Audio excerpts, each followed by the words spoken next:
The girl stared at the man hanging upside down in front of her, and in a playful voice, she made a twisted request to her parents. Est-ce que je pourrais le couper, moi? Tu sais comment faire?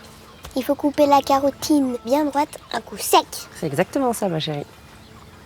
Mais on dit la carotide. Est-ce que je pourrais lui couper la carotide? Bah, si papa est d'accord.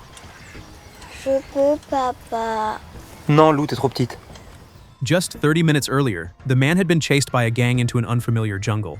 When he ran out of strength and stopped to rest, he suddenly saw a strange little girl standing in front of him. The man immediately begged her to call for help, but the girl refused without hesitation. The man tried to ask why, but the girl simply pointed behind him. The man never expected.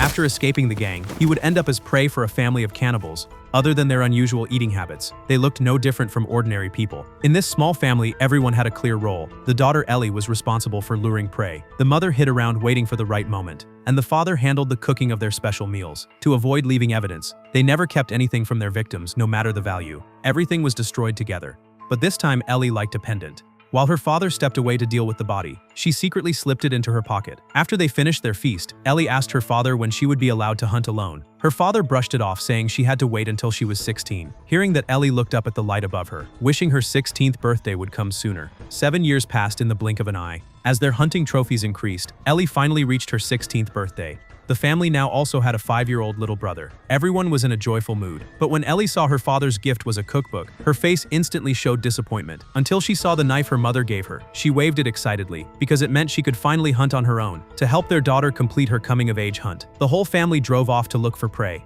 But halfway there, they encountered a madman. In trying to avoid him, their car slammed into a guardrail. But when the mother got out to check, the madman had already disappeared. The car couldn't continue because the radiator was damaged. To prevent their previous meat from spoiling, they made a fire on the spot to cook it. Just then, a police car passed by. The female officer told them the nearest repair shop was 10 kilometers away. Seeing the family's situation, she kindly offered to take them there. Given their situation, they had no choice but to accept. But the moment they reached the small town, the officer received a call. A resident reported a dead body in a restaurant. Seeing the medicine bottles near the body, the officer concluded it was a heart attack. Just as she was about to report back, Ross walked into the kitchen with his son. He had meant to go to the restroom, but unfamiliarity made him take the wrong turn. Once the family regrouped, the mother began assigning tasks. She would go to the repair shop for help. The father would watch the kids. But Ellie's mind was entirely on hunting. She asked to complete her coming-of-age hunt in the town, but her mother refused, saying it was too dangerous. After leaving the restaurant, Diane headed straight to the repair shop. She walked in to see the owner drying weeds. Her sudden appearance startled him. When she asked for roadside assistance, the owner rejected her immediately. So Diane took out her phone and snapped photos of the weeds. Angry and embarrassed, the owner rushed to grab her phone. But Diane had years of hunting experience. Ordinary men were no match for her.